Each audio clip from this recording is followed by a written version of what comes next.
Hi, my name is Cindy, and I'm a docent here at Marshall Gold Discovery State Historic Park. And I'm here today to share some information with you about how the Chinese became a part of the California Gold Rush. A lot of people think the Chinese first came to America to build the Transcontinental Railroad, but actually, the first Chinese in California came more than a decade earlier as gold miners, as did people from around the world.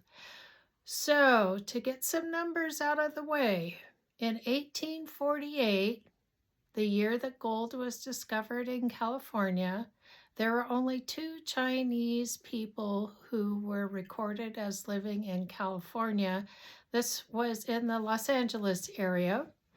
Probably former sailors who had stayed to grow vegetables and sell them to the local people there in the area.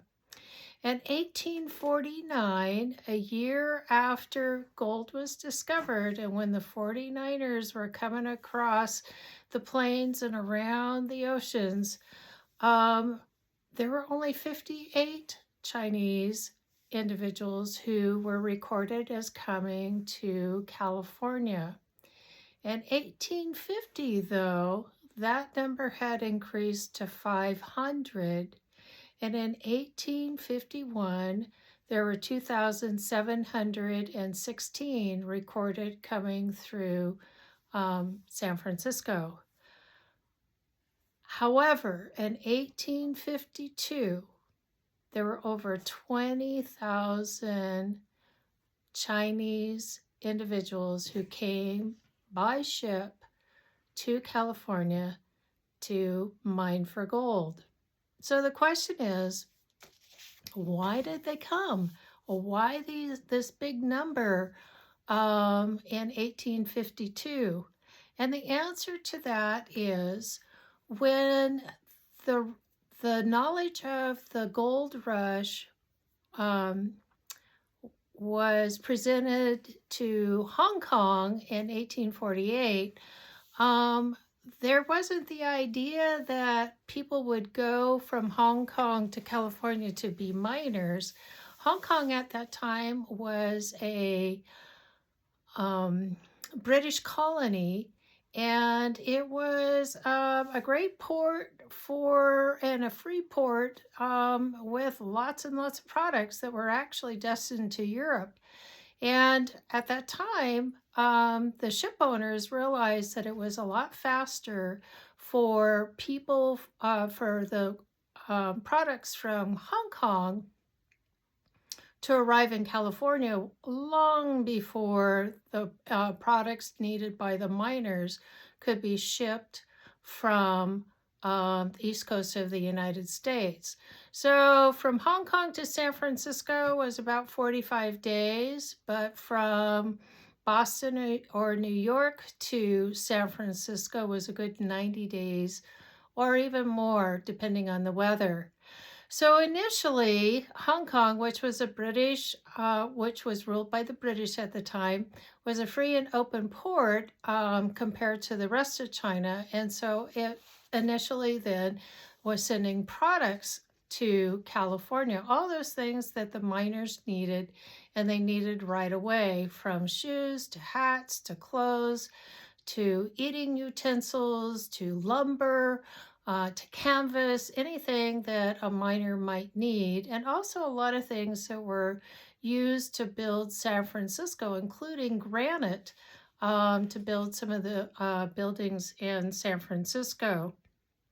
So what happened in 1852 that we would have over 20,000 Chinese immigrants coming to California? Well, there was a lot of economic turmoil in China at the time, particularly in southern China. There had been opium wars, which had cost the empire a lot of money, and so therefore taxes to pay for these wars were really, really high. And so some farmers and landowners actually lost their land because the taxes were so high. In addition to that, though, it was a dismal year for crops, and so because the crops failed, there was lots and lots of poverty um, that was happening, particularly in southern China around the Pearl River area. So, in the meantime, while the shipping companies were realizing they could make a lot of money by sending products uh, to California through San Francisco, because that was the port, um, they also realized that they could sell passage aboard their ships to San Francisco to for miners, Chinese miners, to go and look for gold in the gold fields. So it became a really good way for ship owners to actually make a lot of money. So what they did was they advertised in villages and towns in southern China, talking about the wonders of the gold to be discovered in Gamsong, which is Gold Mountain. And so young men, a lot of them were married, would leave their families and would strike out to Hong Kong to board passage to San Francisco. It was a very efficient system. What happened was that the Chinese districts realized that they needed to support these Chinese immigrants when they arrived in San Francisco because few of them spoke English. And so, my dog's right there. So, what they did was early on, they sent agents from different districts in southern China to San Francisco to set up district houses. And the way it worked was, depending on what part of China you were from, you would go to a district house that was representing the part of China you were from. So think in terms of like a county. So, for example, if I was coming from, I don't know, Orange County up here to the San Francisco area, I would go to the house that was associated with Orange County. So the idea was that the district house would support the miner by providing him with a place to stay. His ticket would be paid off by the district house. So the passage ticket would be paid off by the association house. And so now the miner or the immigrant would owe the district for the cost of that ticket. And then they would either help the person to find a job, or they would outfit them for the gold fields and tell them where in the gold fields would be the best place for them to go. So the Chinese newcomers did not travel independently. They always traveled in small groups, usually with people from their own district. And so it became kind of a support situation. When they got to the gold fields, they actually lived separately from the Anglo community. And there was a reason for that. The main reason was that they looked different. They spoke different language. They had some strange mannerisms that the Anglos didn't understand. And they didn't try to fit in with the Anglo community. They actually never intended to stay in California. The idea was that they were going to make money. They were going to pay off their debts to their district house, and then they were going to go back to China. Um, so by having their own communities, it was a, a, a chance for them to feel supported, but also safety in numbers, because in actuality, the Anglos had a real problem with the Chinese miners. They felt like they were really standoffish, which makes sense because, in fact, the Chinese were. But the Chinese didn't make any effort to assimilate to Western ways of thinking or mannerisms. And so that kind of put the Anglos off on them. And then, uh, even though the Chinese were very careful to not take mining claims that might be profitable, that sort of irritated the Anglo population as well. What the Chinese would do is they would actually go and mine abandoned mining claims that the Anglo um, miners had mined and then moved on because they weren't finding enough gold.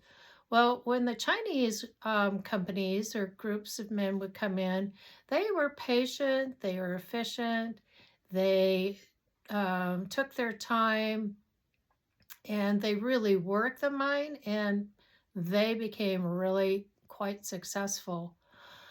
While they were here, they actually sent money back to their families in forms of a remittance. And that remittance was really handled through the Chinese banks and stores, not unlike Wahop in Coloma. So when the Chinese first came in and met with their district houses and were outfitted for the mines and so on and so forth, one of the things that they were told was that your local Chinatown will have a way for you to communicate with your family and also with your, by sending your remittance back to your family. And in the unfortunate event that you should die while you're in California, the district house would see that your bones were returned to your ancestral home. All of these things were really strange to, the Anglo community, and they just thought that the Chinese were depraved and they had no morals because of these strange actions. So consequently, there was a lot of discrimination towards specifically the Chinese. In 1850, the California legislature passed what's known as the foreign miners tax. It was $20 a month for the right to mine, and it was actually directed towards anybody who was a non-citizen of the United States. But specifically, it was geared towards the Mexicans and the Chinese. Well, it was repealed a few months later because a lot of the shopkeepers, the merchants, and the um, uh, gold mining towns were losing customers because those customers were leaving. If they were foreign, $20 a month was a lot in order to mine. So if you were from, say, like Mexico, it was easy just to go home or some other country. But the Chinese really couldn't do that. So what they did was they started looking for other ways to earn money. And some of those ways included starting laundries. And the first Chinese laundry was opened in San Francisco in 1851. They also started doing other domestic work like cooking and cleaning and sewing and so on in order to help make money so that they eventually could pay off their debt to their district house and return home. Well, so as I mentioned before, that had been repealed shortly after it had been implemented in 1850. But in 1852, the California legislature implemented the Chinese miners tax. Now, this one was only $3 a month for the right to mine. And so some miners were able to go back to full-time mining, but some miners actually stayed and provided these services to miners who either couldn't, didn't know how, or didn't want to, or had the money to pay for someone else to do them, like the sewing and the cooking and the laundry and so on. So, this is kind of the way it went. You know, the Chinese miners in their small groups would go and they would mine, placer mining in areas that the Anglo miners had already abandoned. Um, and they eventually spread out to over 30 Chinatowns within the Mother Lode area, all the way from Downeyville all the way down to Mariposa. And we see this in a lot of the place names that we still see today, places like China Camp and Chinese Bar and stuff like that, you know, places like that. I mentioned before that there was a lot of discrimination for the Chinese, and a lot of this actually led to violence.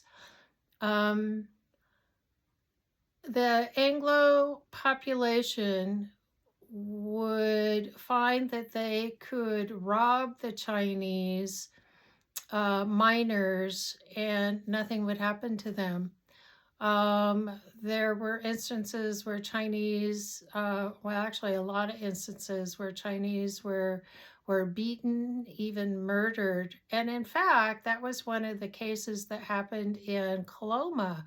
In 1861, there was a dispute between some Anglo miners who had been drinking too much and some Chinese, and the dispute was over the right to mine underneath what had used to be a hotel. And it ended up being a mob riot. And this mob, hundreds of men, rushed through Chinatown and they robbed, they destroyed, they burned Chinatown. The Chinese took off running to hide, and a few of them were caught and were beaten, and a couple were actually murdered. The sheriff at the time really had no recourse except to, you know, go through the motions of trying to find some of the people who were part of this mob. So he ended up arresting maybe half a dozen of them and put them in the Coloma jail, where they sat until either they or their friends could pay a fine, and they were released, and their charge was vandalism. So as you can see, you know, crimes against the Chinese were done with impunity. You know, there was no recourse for the Chinese. In fact, it was illegal for Chinese to be able to testify in court. And there was a man who was accused and arrested and accused of murdering a Chinese man.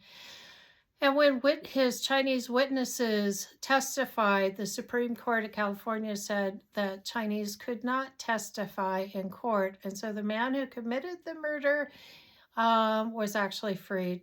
There was no fine or anything. He was freed and allowed to go.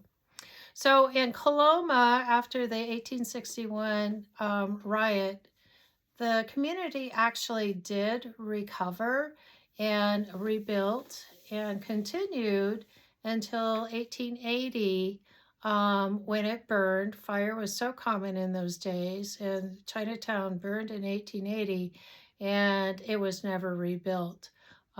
And there was really no reason for them to rebuild because by then the gold was pretty much gone. The community was no longer a gold community, it was more of an agricultural community. And so the Chinese that were there actually just moved on to other places. It is true, though, that, as I said before, the Chinese never really intended to stay in the United States, and a lot of them did go home.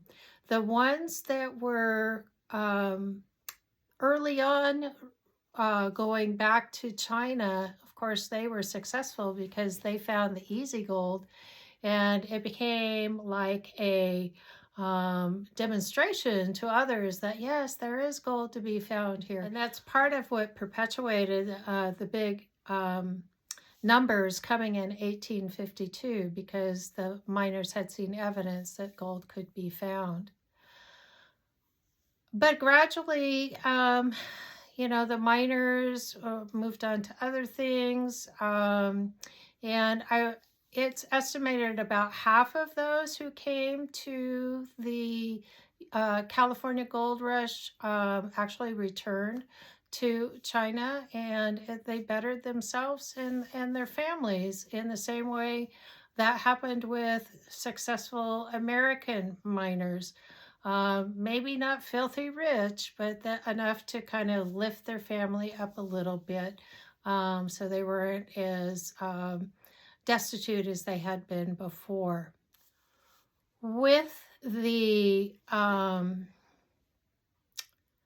discrimination towards the Chinese, there was actually quite the media campaign that portrayed the Chinese in pretty dismal light. They were depraved and had no morals, and so on.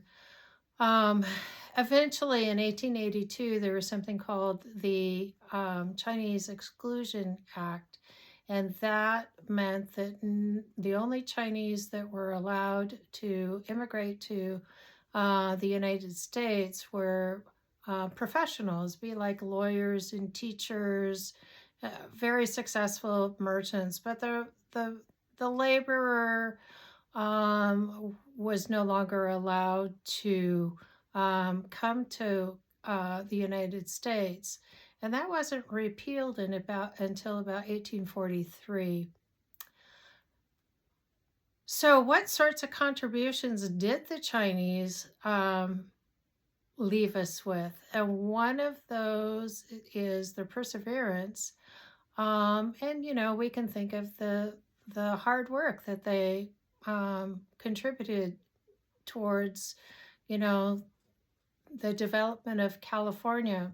In addition, those taxes I was talking about before, they actually provided 25% of state revenue for many years. And so they were important because they, helped the California coffers. Later, of course, about the Transcontinental Railroad, that they helped build that. And they were also responsible for helping to drain the swampy San Joaquin Delta area, Monterey Bay area, and help get the farming community going there. And we still see evidence of the Chinese contribution in California all over the place. And one of the things that I find amazing is that it all began with the California Gold Rush, and it still resonates today.